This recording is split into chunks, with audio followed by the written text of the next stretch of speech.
এসএসসিতে একটি বড় সড়ো মাপের নিয়োগ প্রক্রিয়া হতে চলেছে, যার জন্য তোমাদেরকে কি করতে হবে পুরো ভিডিওটা এটা একটা শর্টসের মাধ্যমে জানাচ্ছি। পুরো ভিডিওটা দেখতে হলে চ্যানেলের মধ্যে যেতে হবে। তো চলো কিভাবে কি করবে আগে একটু দেখে নাও।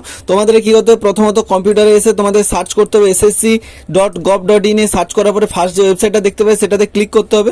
করার পরে স্ক্রল ডাউন করে নিচে আসবে, এক্সামিনেশন ক্যালেন্ডার দেখতে পাবে তোমরা। এখানে নিচে এসে ভিউ অল করবে, করার পরে দেখতে হবে click here to download examination calendar. উপরে দেখতে হবে 23-24 এবং 24-25। এখানে আসার পরে তোমরা নিচে নিচে পরপর দেখতে হবে কোন পরীক্ষার এক্সামিনেশন ডেটটা কবে, ক্লোজিং হবে ডেটটা কবে, আর কবে কবে পরীক্ষা হতে পারে। যেরকম আমরা একটা উদাহরণস্বরূপ বলতে পারছি যে মাল্টিটাস্কিং স্টাফ 2024 যেটা রয়েছে, এটাতে হচ্ছে 27 জুন হচ্ছে 2024 ফর্ম ফিল আপটা স্টার্ট হবে, 31 জুলাই 2024 ফর্ম ফিল আপটা শেষ হবে, আর এর এক্সামিনেশনটা হবে অক্টোবর-নভেম্বর মাস 2024। তো এইভাবে আমরা আরো সম্পূর্ণ ভিডিওটা পুরো চ্যানেলে দেওয়া আছে, দেখতে চাইলে অবশ্যই চ্যানেলে গিয়ে একবার ভিজিট করো যে এসএসসির পুরো নিয়োগের ভিডিওটা।